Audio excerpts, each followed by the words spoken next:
আম্মু দাদুর রান্না ভুল করেছে, তাই আম্মুকে শাস্তি পেতে হবে। আমি যেটা বলি, আমার যেটা পছন্দ সেটা আম্মুকে রান্না করে দিতে হবে।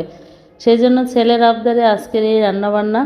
গতকাল আমি পুঁই শাকের একটা রেসিপি দিয়েছিলাম, যেটা আমার শাশুড়ি বলেছিল একরকম, আমি রান্না করেছিলাম আর একরকম। তার জন্য ছেলে বলছে দাদুর রান্না হয় নাই, আজকে তুমি আমার পছন্দ মতো দাদুকে রান্না করে খাওয়াবা। তাহলে চলুন আজকে কি কি রান্না করলাম সেই রেসিপি আপনাদের সাথে শেয়ার করি। আসসালামু আলাইকুম ভিউয়ার্স, কেমন আছেন সবাই? আশা করি যে যেখান থেকে ভিডিওটা দেখছেন সবাই ভালো আছেন।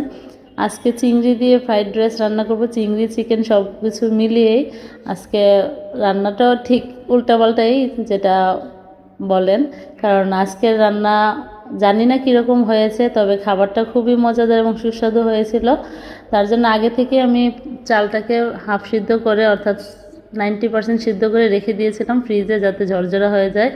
আর এদিকে চিংড়ি মাছ নিয়েছি, যেহেতু ছেলের খুবই পছন্দ। কিছুটা আলুও কেটে নিয়েছি, কারণ যে কোনো রান্নাতে আমার ছেলের আলু খুবই পছন্দ। মাংসের তরকারিতেও আলু পছন্দ, যেহেতু ফ্রাইড রাইস রান্না করছি ভাবলাম এটার সাথেও দিয়ে দিলাম। দিয়ে আবার এখানে দিয়ে দিচ্ছি হাফ চা চামচ করে আদা রসুন বাটা। দিয়ে আবার ফ্রিজে কিছু ক্যাপসিকাম আর কিছু মটরশুঁটি ছিল, সেগুলোকে নামিয়ে রেখে তার সাথে দিয়ে ভেজে নিচ্ছি। আর কিছু চিকেন আমার সিদ্ধ করা ছিল আমার অন্য নাস্তা বানানোর জন্য, এখান থেকে আমি কিছুটা চিকেনও দিয়ে দিলাম। দিয়ে আর এখানে দিয়ে দিলাম স্বাদ মতো ম্যাজিক মশলা, অর্থাৎ ম্যাগি ম্যাজিক মশলা যেটা বলেন সেটা দিয়ে দিলাম। আর সামান্য একটু সয়া সস দিয়ে দিলাম। দিয়ে ভালোভাবে নেড়ে চেড়ে মিশিয়ে ভেজে নিচ্ছি। আর এই যে দেখুন, চালটাকে আমি ফ্রিজে রেখে দিয়েছিলাম ঠান্ডা করে, একদম ঝরঝরা আছে কিন্তু পোলাও চালটা একদম ফ্রেশ। দেখুন একটার গায়ে কিন্তু একটা লেগে নেই। আশা করি আজকের এই রেসিপিটা আপনাদের কাছে ভালো লাগবে। যদি ভালো লাগে আমার ফেসবুক পেজটিতে লাইক এবং ফলো দিয়ে দিবেন। আর যারা ইউটিউব থেকে দেখছেন আমার চ্যানেলটিকে সাবস্ক্রাইব করে চ্যানেলের পাশেই থাকবেন। আরেকটা চুলায় আমি দুইটা ডিম এবং কিছু কাঁচামরিচ সাথে দিয়ে একসাথে ভেজে নিয়েছি। এখানে ফ্রাই প্যানে দিয়ে ভাজতে চেয়েছিলাম কিন্তু ভুলে গিয়েছিলাম, তাই পাশের চুলায় দুইটা ডিম ভেজে নিয়েছি।